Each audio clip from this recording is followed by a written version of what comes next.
Alhamdulillah, kita kembali lagi dalam Assalamualaikum. Beberapa hari lagi kita nak melangkah masuk ke Ramadan. Apakah peranan kita sebagai umat Islam untuk membantu? Dan saya pasti Yayasan Ikhlas banyak melakukan peranannya untuk membantu umat Islam yang memerlukan. Dan kali ini kita nak bercerita tentang kempen Kasih Ramadan. Saya bersama dengan Encik Bilal Jailani, pengurus besar Yayasan Ikhlas. Selamat datang. Terima kasih. Alhamdulillah. Okey, kita bercerita tentang kempen yang dijalankan oleh Yayasan Ikhlas. Jadi, Cik Bilal kongsikanlah bersama dengan kami apakah kempen sempena bulan Ramadan ini bagi membantu keluarga-keluarga asnaf. Silakan. Baik, bismillahirrahmanirrahim. Assalamualaikum warahmatullahi wabarakatuh. Pada sidang penonton, alhamdulillah, salam Jumaat saya ucapkan kepada semua dan mudah-mudahan Allah sampaikan kita ke bulan Ramadan, sampai ke malam Al-Qadar dan juga sampai ke saat terakhir pada bulan Ramadan, insya-Allah. Yayasan Ikhlas kini sedang giat membuat persiapan sambil bekerja lebih office hour untuk menjayakan sebuah kempen yang kita namakan sebagai Kasih Ramadan. Sebagaimana namanya, dia adalah satu tema yang memberikan kasih sayang kepada seluruh umat Islam dan juga rakan-rakan lain yang kurang bernasib baik sepanjang pada bulan ini. Dan kempen ini adalah kempen yang memasuki tahun yang ke-10 sejak 2013. Jadi kita mensasarkan pada tahun ini penerima manfaatnya sepanjang bulan Ramadan ini seperti nombor 10 tadi, iaitu 10,000 orang penerima manfaat. Untuk rekod, tahun lepas kita telah menyampaikan sumbangan Ramadan ini juga kepada 7,972 orang penerima manfaat. Jadi itulah kempen Kasih Ramadan yang kita akan sampaikan dalam pack-pack bantuan ni. Antaranya ada 3 jenis bantuan. Yang pertama, bantuan makanan asasi. Yang kedua, juadah iftar. Dan yang ketiga adalah bantuan hari raya yang kita sampaikan khusus kepada golongan miskin bandar dan pedalaman. Ya, kalau kita tengok ya video tu, Cik Bilal, ini adalah aktiviti-aktiviti yang pernah dijalankan lah. Sebelum ni nak kongsi sedikit ke tentang video ni? Yes, kami memang berterusan sebenarnya buat kempen ni, cuma dipergiatkan lagi pada bulan Ramadan. Januari yang lalu saya pergi ke Pulau Denawan di Semporna. Jaraknya jauh. 2 jam kalau naik bot tu. Saya ingat macam main-main 2 jam, punya betul 2 jam. Dan bila kita sampai tu, ada lebih kurang 100 rumah lah di pulau tersebut.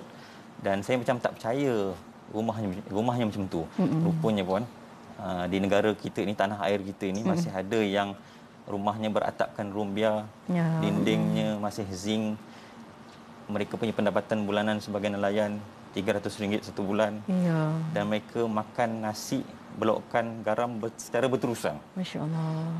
Ramadan ini kadang-kadang adalah rezeki mereka kalau ada yang menyumbang. Itulah kali mereka akan dapat makan yang special sikit. Jadi itulah yang kami cuba sampaikan sebenarnya, iaitu untuk kita berikan kegembiraan ini kepada saudara-saudara kita yang kalau tuan-tuan tengok memang macam tak percaya kat tempat ni, dan semua ni masih tanah air kita. Betul. Dan yalah, kalau melihat daripada pengalaman sebegitu kan, dan kongsikan bersama dengan kami apakah sebenarnya hasrat Yayasan Ikhlas melalui kempen Kasih Ramadan ini bertepatan ni lah untuk kita membantu mereka semua. Silakan. Okey, hasrat Yayasan Ikhlas hanyalah untuk kita memberi kemeriahan dan kegembiraan Ramadan. Sebab Ramadan adalah bulan yang istimewa kepada penerima-penerima ataupun asnaf-asnaf ini. Kita tak nak lalu Ramadan ni berlalu seperti hari-hari mereka yang duka itu sepanjang tahun. Kalau boleh Ramadan ni lah mereka dapat sesuatu yang special daripada saudara-saudara seagama ataupun senegara dengan mereka yang prihatin pada mereka. Juga kami berhasrat untuk menjadi rakan kerjasama kepada penyumbang di luar sana. Marilah kita bekerjasama, menghulur tangan, meringan beban, memberi kegembiraan kepada saudara-saudara kita dalam negara yang masih lagi dalam keadaan yang sukar. Mereka bukan memilih untuk miskin, tapi mereka kadang-kadang ditakdirkan Allah Ta'ala kehilangan mak dan ayah. Jadi terjerumus dalam jurang kemiskinan. Ada yang dilahirkan tanpa tangan. Jadi ada yang dilahirkan tak ada mak, tak ada ayahnya sudah meninggal, mak ayah sudah meninggal. Jadi macam mana mereka nak keluar daripada kemiskinan ni?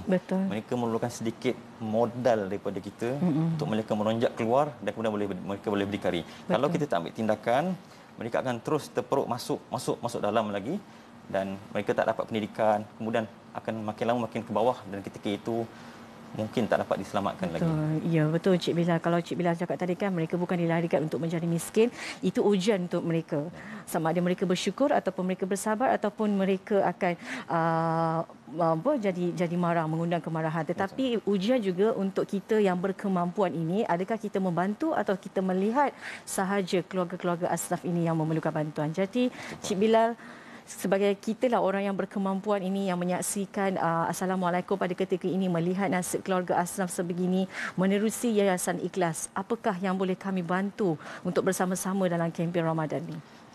Tuan-tuan sidang penonton, marilah bersama dengan Yayasan Ikhlas, kita bersama-sama mengumpulkan dana dan kita sampaikan kepada mereka ini. Kalau tuan-tuan ada kemampuan, mari kita turun sama. Kalau tuan-tuan tak berkemampuan, bolehlah mencari rakan-rakan kerjasama antaranya Yayasan Ikhlas. Marilah menyumbang melalui akaun kami 5628 3463 6228 Maybank Islamic dengan rujukan kasih, ataupun boleh hubungi nombor yang tertera sekiranya tuan-tuan perlukan maklumat lanjut, ataupun terus layari sedekahsini.com/kasih Ramadan. Di sana ada semua projek-projek yang akan kita jalankan dalam bulan Ramadan Al-Mubarak ini, insya-Allah. Insya-Allah semua dah ada dalam page tu Yes. Okey, sekali lagi sedekahsini.com/kasih Ramadan. /kasih Ramadan. Okey, baik, tadi Cik Bilal bercerita tentang kempen di bulan Ramadan. Jadi bagaimana agaknya perancangan projek Yayasan Ikhlas pada masa akan datang? Kongsikan bersama dengan kami antara projek-projek lah yang mungkin ada dalam website tu kan. Kongsikan bersama kami apa antaranya projek. Okay, selain projek besar Kasih Ramadan ini, kita juga menjalankan 3 projek yang lain, iaitu Demi Surauku. Kita mensasarkan surau-surau yang daif di pedalaman, sama ada kita baik pulih ataupun kita membangun yang baru.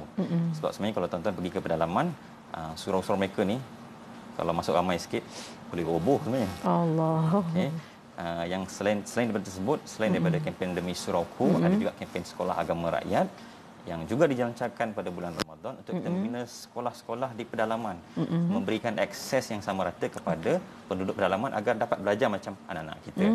Dan yang ketiga, kita ada kempen Bantu Pesakit Sihat, memberikan peralatan bantuan kepada mereka yang discharge daripada hospital tapi tak mampu nak beli peralatan perubatan yang mahal ni, katil, kursi roda. Ada pernah sekali kami bantu tu, kami beri dia kaki palsu, dan ada yang kami bantu juga memberi jari palsu di tempat khas daripada luar negara sebab dia tak mampu nak beli jari palsu. Jadi itu antara projek kami yang lain lah, memfokuskan kepada projek-projek kekal supaya memberi manfaat berlipat kepada insya-Allah Encik Bilal. Jadi apakah pesanan terakhir Encik Bilal kepada semua penonton yang menyaksikan banyak sungguh peranan yang dijalankan oleh Yayasan Ikhlas kan? Kata-kata akhir daripada Encik Bilal sendiri untuk semua penonton Assalamualaikum khususnya, silakan. Marilah bersama kita mengambil kesempatan Ramadan Al-Mubarak ini untuk kita menyampaikan sebanyak mungkin infak yang kita ada, ibarat sunnah Rasulullah SAW yang infaknya menjadi berganda-ganda pada bulan Ramadan, melebihi daripada angin yang menghembus, iaitu angin yang maknanya laju keluar. Bulan Ramadan adalah bulan untuk kita membantu saudara kita. Ramadan adalah bulan umat. Mari kita ambil kesempatan ini, mari bersama menjadi rakan kerjasama Yayasan Ikhlas, your trusted humanitarian partner, insya-Allah. Insya-Allah. Terima kasih kita ucapkan sekali lagi kepada Cik Bilal Jalaini, pengurus besar Yayasan Ikhlas. Ya Allah, semoga anda semua diberikan kesihatan yang baik dan juga diberikan kekuatan untuk terus memberi manfaat kepada keluarga-keluarga asnaf yang sangat memerlukan. Jadi kepada anda para penonton, takkan kita nak duduk diam je kan. Jadi apa kata kita latih diri kita, didik diri kita untuk kita membantu mereka. Kalau tak dapat nak pergi sana, tak apa, hulurkan bantuan menerusi Yayasan Ikhlas. Mereka akan melakukan pertolongan yang sebaiknya untuk keluarga-keluarga asnaf tersebut. Jadi terima kasih sekali lagi Cik Bilal. Kepada anda, kita berehat dulu. Kembali selepas ini.